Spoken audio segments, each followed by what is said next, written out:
Hi welcome to our channel. Sirivennela Seetharama Sastry గారి కుమారుడు కూడా మంచి నటుడే. మన తెలుగు సినిమాల్లో తరచూ కనిపిస్తున్న వ్యక్తియే సిరివెన్నెల సీతారామ శాస్త్రి కుమారుడు. ఈ విషయం ఎంతమందికి తెలుసు? క్షుణ్ణంగా విశ్లేషిద్దాం ఇప్పుడు. సిరివెన్నెల సీతారామ శాస్త్రి గారంటే మన అందరికీ సుపరిచితమే. ఆయన పాట అంటే మనం అందరం చెవుగోసుకుంటాం. ఆయన పాట అంటే మన ఇంటి పాటలా, మన ఒంటి పాటలా ఫీల్ అవుతాం. సిరివెన్నెల సీతారామ శాస్త్రి గారి పాట వింటుంటే మనకు అమ్మ పాట విన్నంత హాయిగా, తండ్రి చెప్తున్న బాధ్యత, గురువు చూపిస్తున్నటువంటి దారి చూపించినట్టుగా ఉంటుంది. ఆయన పాటలో సందేశాలు అలా ఉంటాయి, పదపొందిక అలా ఉంటుంది. ఆయన పాట వింటుంటే హాయి గొలుపుతుంది, ఉల్లాసాన్ని గొలుపుతుంది, ఒక రకంగా ప్రేరణ కలుగుతుంది.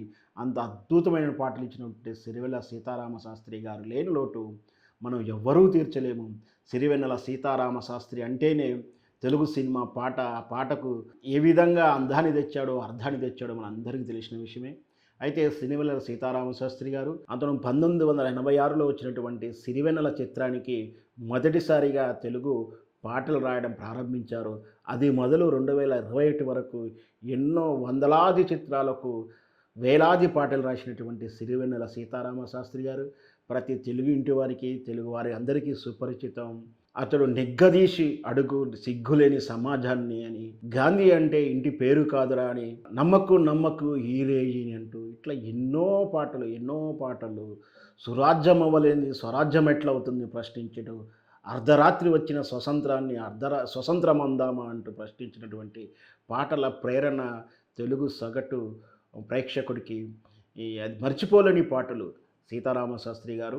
అయితే సీతారామ శాస్త్రి గారికి ఇద్దరు కుమారులు, చిన్న కుమారుడు రాజా కూడా మంచి నటుడే.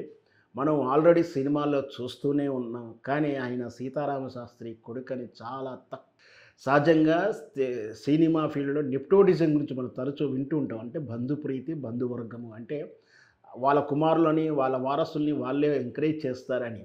కానీ ఇక్కడ భిన్నంగా సీతారామ శాస్త్రి గారు ఏ రోజుకు కూడా కుమారుని గురించి రికమెండ్ చేయలేదు. కుమారుడు కూడా తన తండ్రి గారి పేరు చెప్పుకొని ఆఫీసుల చుట్టూ తిరిగి అవకాశాలు తెచ్చుకోలే. కేవలం తన నటన పేరు మీద, తన టాలెంట్ పేరు మీద అవకాశాలు వస్తున్నాయి. అతడు నటించిన చిత్రాలు పేర్లు ఒకసారి చూద్దాము. అంతరిక్షము, ఫిదా, మిస్టర్ మజ్ను, నా పేరు సూర్య, ఇట్లాంటి చిత్రాల్లో కనిపించాడు. మనకు స్పష్టంగా అతని గురించి, అతను ఏ చిత్రంలో ఉన్నో చెప్పుకోవాలంటే మనందరికీ ప్రాధాన్యత చిత్రం ఏంటంటే ఫిదా.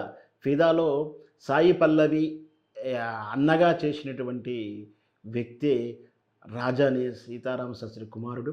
ఆ తర్వాత చాలా చిత్రాల్లో చేశాడు. అలాగే వెబ్ సిరీస్లో కూడా నటించాడు.